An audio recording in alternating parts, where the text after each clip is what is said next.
Greetings, people of YouTube. I'm here at the National Science Museum in Michigan.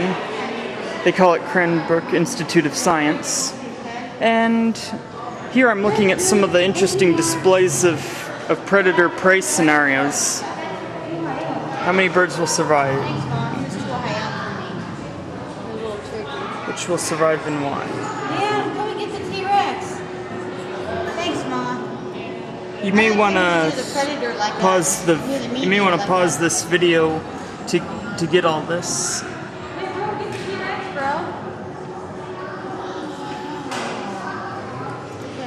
So here's the little displays they have. You can actually slide this to show some of what will happen. There's the DNA. It talks about how they've got the whole mutation thing. Some will have fewer feathers. Some of these birds will have stronger beaks, things like that. And here are some of the pressures that they will face in terms of eggs. Birds produce a lot of these here eggs. They produce like this many eggs, however many that is. 6 eggs a year it says. But only 1 or 2 survive to adulthood. The large number of eggs increases the chance that 1 or 2 chicks will have traits that allow them to survive. So this slide is dramatizing the fact that death. Yep, these eggs are pretty much cooked. And here we have, and predators are another kind of selection pressure. Many adult birds hide and defend their nest against terrestrial predators such as that fox in the display above. Offspring birds that successfully hide and defend their nests may inherit the ability to do the same as adults. So let's see. And some may perish from disease. Nests of hatchlings often attract black flies that can infect birds with parasites and cause malaria like blood disease. A hatchling with low disease resistance became infected and died. Resistance to this disease is inheritable, or should I say genetic? DNA. Well, they say heritable. Variation. Some hatchlings are more likely to survive infections than others. Survivors may pass the disease resistance to the next generation. Here we go. Another few geese cooked. Their goose was cooked. Some won't survive the winter. Feather density is a heritable genetic variation. Because the bird was born with fewer feathers, it froze during the long cold winter while its siblings with more feathers survived.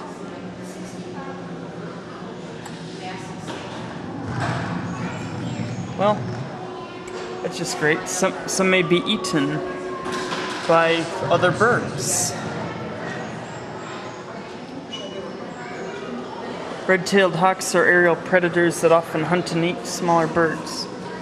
Variations in wingspan, or in other words, birds of prey, is what they would call these. Muscle density can be inherited. Both of these traits can affect the way birds fly. A bird that can fly faster or make quick dips will be more likely to escape. And a hawk can live to pass his wingspan and muscle density variations to the next generation. Here we go. Death. Oh, it turns out there's a life there. Yay. And the other one's death. Okay. Some may starve. The harsh drought has dried up all of the plants in the area. Fewer plants mean fewer seeds that these birds can eat. One of the surviving birds has a slightly larger beak than her brother. She can crack open harder shells and eat tougher seeds. Her brother can't open these hard seeds, so he starved.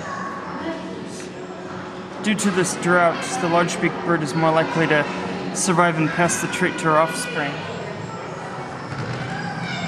Selection pressures act on various